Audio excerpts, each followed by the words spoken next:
एक बिल्डिंग है, देख लो ये ए बी, हमने एक बिल्डिंग मान लिया कि ए बी हमारे पास एक बिल्डिंग दिया हुआ है।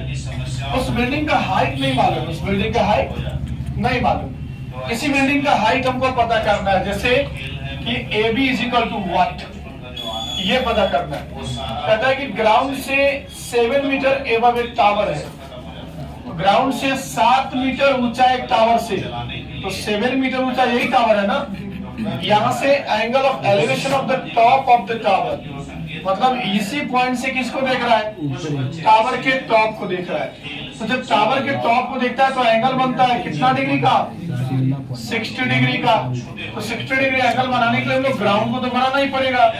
तो जिसमें डी का जो लेंथ होगा और सीबी का जो लेंथ होगा, ये दोनों आपस में क्या होगा, बराबर होगा। उसी के साथ साथ डीसी का जो लेंथ होगा और बी का जो लेंथ होगा, दोनों का आपस में लेंथ आपस में क्या होगा, बराबर होगा।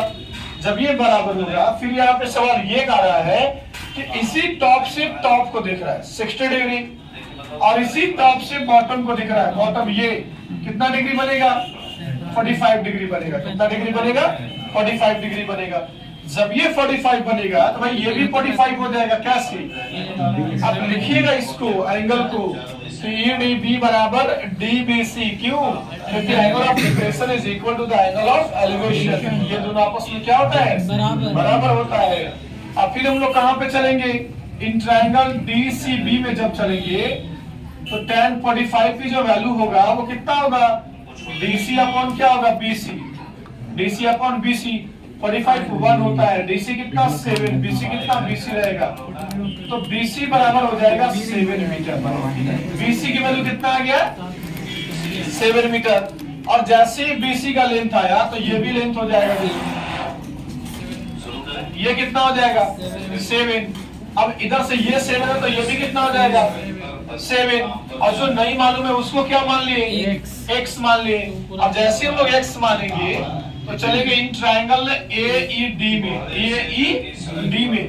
जब हम लोग AED में चलेंगे तो tan 60 की जो वैल्यू आएगा वो x अपॉन 7 आएगा।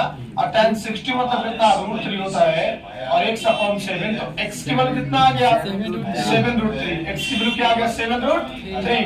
हमें फाइंड क्या करना है, AB। तो अगर AB को हम क्या लिख सकते हैं, AE प्लस क्या लिख सकते हैं, B। AE प्लस क्या लिख सकते हैं, B।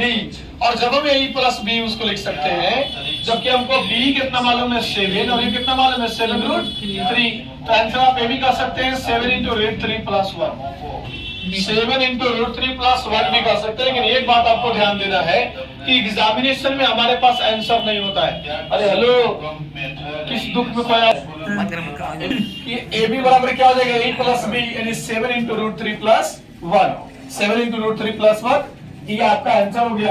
लेकिन एग्जामिनेशन में ऐसा होता है ना कि आंसर आपको मालूम नहीं होता। यही सबसे बड़ा कंफ्यूजन यहाँ पे है कि डेसिमल में भी आंसर कभी कभी देता है, बिना डेसिमल में भी देता है। तो आप ऐसा कर सकते हैं कि ये भी आंसर लिख दीजिए और डेसिमल में भी लिख दीजिए और करके। लेकिन एक बात का ध्यान रखना कि जब डेसिमल का कैलकुलेशन करना तो परफेक्ट याद होना चाहिए डेसिमल, नहीं तो घबरा जाएगा। तो दोनों आंसर में से एग्जामिनर जैसे हम भी चेक कर रहे हैं मान लीजिए कॉपी, तो अब ये नहीं समझ पाते कि अब इसको आंसर सही माने या इसको आंसर सही माने, क्योंकि आप दोनों आंसर लिख रहे हैं। और उससे बढ़िया तो एक ही आंसर छोड़ दीजिए यहीं पे।